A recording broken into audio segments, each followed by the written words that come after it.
Hey everyone, this is Ubaid Saqib and welcome to Kirtas Academy.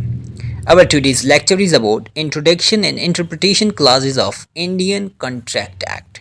आज हम Indian contract act के introduction पर बात करेंगे और कुछ इंटरप्रिटेशन क्लासेस पर बात करेंगे। इंट्रोडक्शन और इंटरप्रिटेशन क्लासेस को इंडियन कॉन्ट्रैक्ट एक्ट के पहले दो सेक्शंस कवर करते हैं। इंट्रोडक्शन की बात करें तो सबसे पहले ये एक्ट 1 सितंबर 1872 को इन्फोर्स हुआ और ये एक्ट पूरे इंडिया और पाकिस्तान में नाफिज है, क्योंकि ये एक्ट हमें ब्रिटिशर्स ने दिया था और उनके जाने के बाद भी पूरे इंडिया और पाकिस्तान में कॉन्ट्रैक्ट्स इसी एक्ट के तहत किए जाते हैं। इस एक्ट को आम तौर पर लॉ ऑफ कॉन्ट्रैक्ट कहा जाता है। अगर हम इंडियन कॉन्ट्रैक्ट एक्ट के बुनियादी इंट्रोडक्शन की बात करें तो ये दो हिस्सों में डिवाइडेड है। पहला हिस्सा सेक्शन नंबर 1 से 75 तक है और दूसरा नंबर सेक्शन 124 से 238 तक है। सेक्शन 175 तक जो सेक्शंस हैं वो जनरल कॉन्ट्रैक्ट है। उनमें हमें बताया गया है कि कॉन्ट्रैक्ट्स कैसे होते हैं, वॉइडेबल कॉन्ट्रैक्ट्स क्या है, वॉइड एग्रीमेंट्स क्या है और कंटिंजेंट कॉन्ट्रैक्ट्स वगैरह क्या होते हैं। और सेक्शन 124 से 238 तक हमें स्पेशल कॉन्ट्रैक्ट्स के बारे में बताया गया है, जिनमें इंडेमनिटी एंड गारंटी है, बेलमेंट एंड प्लेज है, कॉन्ट्रैक्ट ऑफ एजेंसी वगैरह स्पेशल कॉन्ट्रैक्ट्स में शामिल है। यानी इस एक्ट के दो हिस्से हैं, एक जनरल कॉन्ट्रैक्ट्स और एक स्पेशल कॉन्ट्रैक्ट्स के बारे में। अब हम कॉन्ट्रैक्ट की डेफिनेशन जानने की कोशिश करते हैं। सेक्शन नंबर 2 का पॉइंट एच हमें कॉन्ट्रैक्ट की डेफिनेशन देता है कि an agreement enforceable by law is a contract, यानी वो एग्रीमेंट जिसे हम लॉ के जरिए, कानून के जरिए इन्फोर्स कर सके उसे कॉन्ट्रैक्ट कहा जाता है। अब कॉन्ट्रैक्ट के अंदर दो चीज़ें आती हैं, एक एग्रीमेंट और एक लॉ। अब हम एग्रीमेंट को जानने की कोशिश करते हैं। तो एग्रीमेंट की डेफिनेशन हमें सेक्शन 2 का पॉइंट ई देता है। एग्रीमेंट के बारे में हमें कहा जाता है कि every promise and every set of promise forming the consideration for each other is an agreement. हर वो प्रॉमिस या सेट ऑफ प्रोमिस जो दो पार्टीज़ के दरमियान कंसिडरेशन पैदा करे उसे एग्रीमेंट कहा जाता है। कंसिडरेशन का मतलब ये है कि एक पार्टी ऑफर करे और दूसरी पार्टी उस ऑफर को एक्सेप्ट करे, तो दोनों पार्टीज़ के दरमियान कंसिडरेशन पैदा हो गया। मिसाल के तौर पर हम एग्जांपल देखते हैं कि एक पार्टी दूसरी पार्टी को ऑफ़र करती है कि मैं अपनी कार बेचना चाहती हूँ और दूसरी पार्टी उस ऑफ़र को एक्सेप्ट करती है कि जी मैं आपकी कार ख़रीद लूँगी। तो अब दोनों के दरमियान एक की तरफ से ऑफ़र हुई, दूसरी की तरफ से एक्सेप्टेंस हुई, तो दोनों के दरमियान एक एग्रीमेंट तय पाया। एग्रीमेंट को हम प्रॉमिस भी कहते हैं। अब हम सेक्शन नंबर 2 में जिन क्लासेस को इंटरप्रेट किया गया है, जिनकी इंटरप्रिटेशन दी गई है, उन्हें समझने की कोशिश करते हैं। तो सबसे पहली क्लास, सबसे पहली टर्म हमारे सामने प्रपोजल की आती है कि प्रपोजल क्या होता है। When one person signifies to another his willingness to do or to abstain from doing anything with a view to obtaining the assent of that other to such act or abstinence, he is said to make a proposal.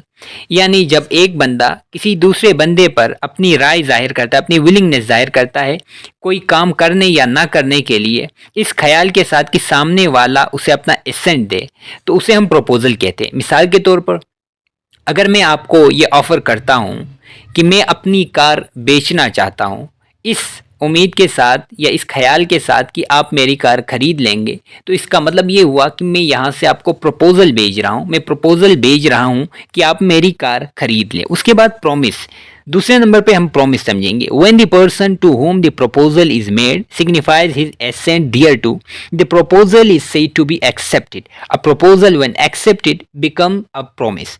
यानी जब एक बंदा proposal भेजे और सामने वाला बंदा जिसे प्रपोजल भेजा गया हो वो प्रपोजल को अपना एसेंट देकर एक्सेप्ट करे, तो हम उसे प्रॉमिस कहते हैं। यानी ऐसा प्रपोजल जिसे एक्सेप्ट किया गया हो उसे हम प्रॉमिस कहते हैं। अब सेक्शन नंबर 2 की तीसरी क्लास है promisor and promisee. The person making the proposal is called the promisor and the person accepting the proposal is called the promisee. यानी वो बंदा जो प्रपोजल भेजता है उसे प्रोमिजर कहा जाता है और जो बंदा प्रपोजल एक्सेप्ट करता है उसे प्रोमिजी कहा जाता है। मिसाल के तौर पर अगर मैं आपको ऑफ़र करता हूं कि आप मेरी कार ख़रीद लें, यहाँ मैं प्रपोजल आपको भेज रहा हूँ कि मेरी कार ख़रीद लें, तो यहाँ पे मैं प्रोमिजर हूँ, और अगर आप मेरा प्रपोजल एक्सेप्ट करते हैं तो आप प्रोमिजी हैं।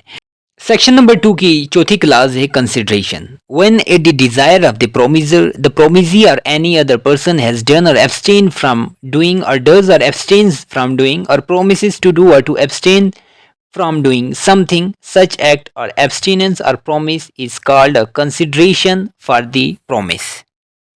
इसका मतलब ये हुआ कि जब प्रोमिसर की डिमांड पर, यानी जो प्रपोजल भेज रहा है उसकी डिमांड पर प्रोमिसी या किसी और बंदे ने कोई काम किया हो या कोई काम नहीं होने दिया हो या कोई काम करने का वादा किया हो या कोई काम न होने देने का वादा किया हो, तो उस काम को हम कंसिडरेशन कहते हैं। उसके बाद ई में एग्रीमेंट की डेफिनेशन दी गई जो हम पहले भी पढ़ चुके हैं कि हर वो प्रॉमिस या सेट ऑफ प्रोमिसेस जो कंसिडरेशन को जन्म देते हैं, जो कंसिडरेशन पैदा करते हैं, उसे एग्रीमेंट कहते हैं। यानी दो पार्टीज के दरमियान ऑफर और एक्सेप्टेंस का रिश्ता पैदा करते हैं, उसे एग्रीमेंट कहते हैं। उसके बाद रिसेप्रोकल प्रोमिसेस है। Promises which form the consideration or part of the consideration for each other are called reciprocal promises. यानी वो प्रोमिसेस जो दो पार्टीज के दरमियान कंसिडरेशन को जन्म देते हैं। मिसाल के तौर पर जब दो पार्टीज कॉन्ट्रैक्ट में आती हैं, तो मैं आपको कार बेच रहा हूं तो इसका मतलब ये है कि मैं आपसे पैसे लूँगा, और आप मुझसे कार खरीद रहे हैं तो आपका मकसद ये है कि आप पैसे देंगे और कार खरीद लेंगे। तो यहाँ पे रेसिप्रोकल प्रॉमिस ये हुआ कि मैं प्रॉमिस कर रहा हूँ आपको कार देने का और आप प्रॉमिस कर रहे हैं मुझे पैसे देने का। उसके बाद वॉइड एग्रीमेंट्स है, यानी वो एग्रीमेंट्स जो लॉ के ज़रिए इन्फोर्स नहीं किए जा सके। मिसाल के तौर पर अगर मैं आपके साथ एग्रीमेंट करता हूँ कि आप मुझे पैसे देंगे तो मैं किसी का घर जलाऊँगा, तो अब ये एग्रीमेंट वॉइड है क्योंकि हम ये लॉ के ज़रिए इन्फोर्स नहीं करा सकते। उसके बाद कॉन्ट्रैक्ट है कि वो एग्रीमेंट जो लॉ के ज़रिए इन्फोर्स कराया जा सके उसे कॉन्ट्रैक्ट कहा जाता है। ये हम पहले भी पढ़ चुके हैं कॉन्ट्रैक्ट के इंट्रोडक्शन में। उसके बाद वॉइडेबल एग्रीमेंट है। वॉइडेबल एग्रीमेंट वो एग्रीमेंट है जिसे वॉइड किया जा सके, यानी जिसे ख़त्म किया जा सके। ये एग्रीव्ड पार्टी पर डिपेंड करता है, यानी वो पार्टी जिसको नुकसान पहुंचा हो, अगर वो ये एग्रीमेंट ख़त्म करना चाहे तो वो अपने नुकसान की वजह से इस एग्रीमेंट को ख़त्म कर सकती है। उम्मीद है दोस्तों कॉन्ट्रैक्ट एक्ट पर बनाया गया हमारा ये लेक्चर पसंद आया होगा। कॉन्ट्रैक्ट एक्ट के दीगर लेक्चर्स के लिए हमारा चैनल सब्सक्राइब करें और बेल आइकन पर क्लिक करें। मिलते हैं अगली वीडियो में, तब तक के लिए गुड बाय।